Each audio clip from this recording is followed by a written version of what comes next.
I think that this is a time in history where it's not enough to know. I think this is a time in history to know how.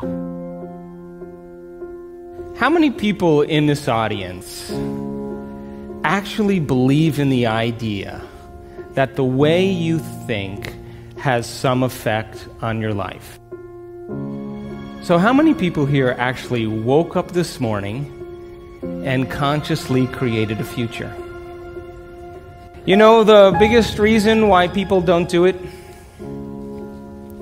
is because you don't really believe it's true.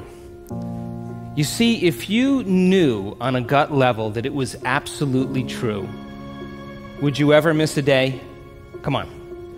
And would you ever let any thought slip by your awareness that you didn't want to experience?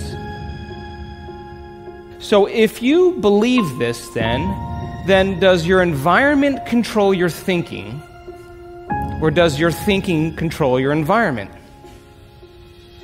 So if you wake up in the morning and you get out of bed on the same exact side as you did the day before, you shut the alarm clock off with the same finger, you slip into your favorite slippers, you shuffle into the bathroom and you use the toilet like you always do, then you get into the shower and you wash yourself in the same routine way, then you groom yourself to look like everybody expects you to look, then you go downstairs and you drink coffee out of your favorite mug, then you drive to work the same way as you did the day before, you see the same people that push the same emotional buttons, you do the exact thing that you know how to do and you memorize and can do so well that you're an expert at, then you hurry up and rush home so you can hurry up and check your emails, so you could hurry up and go to bed, so you could hurry up and do it all over again.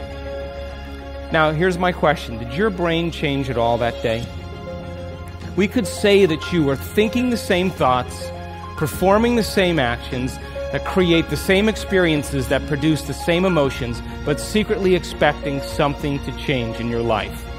As you see the same people and go to the same places and do the same things at the same time, it's the external environment that's turning on different circuits in your brain, causing you to think equal to everything that you know. And as long as you think equal to everything that's familiar or known to you, what do you keep creating more of? Same life. Now, the quantum law is still applying to you. You're just thinking equal to everything that you know, and you keep creating more of the same. To change, to truly change, is to think greater than your environment. And every great person in history knew this. Whether it was William Wallace or Mahatma Gandhi or Martin Luther King or Queen Elizabeth I or Joan of Arc, they all had a vision. They all had an idea. Couldn't see it, couldn't smell it, couldn't taste it, couldn't feel it, but it was alive in their mind. It was so alive in their mind that they began to live as if that reality was actually happening now. So can you believe in a future that you can't see or experience with your senses yet, but you've thought about enough times in your mind that your brain is literally changed to look like the event has already happened?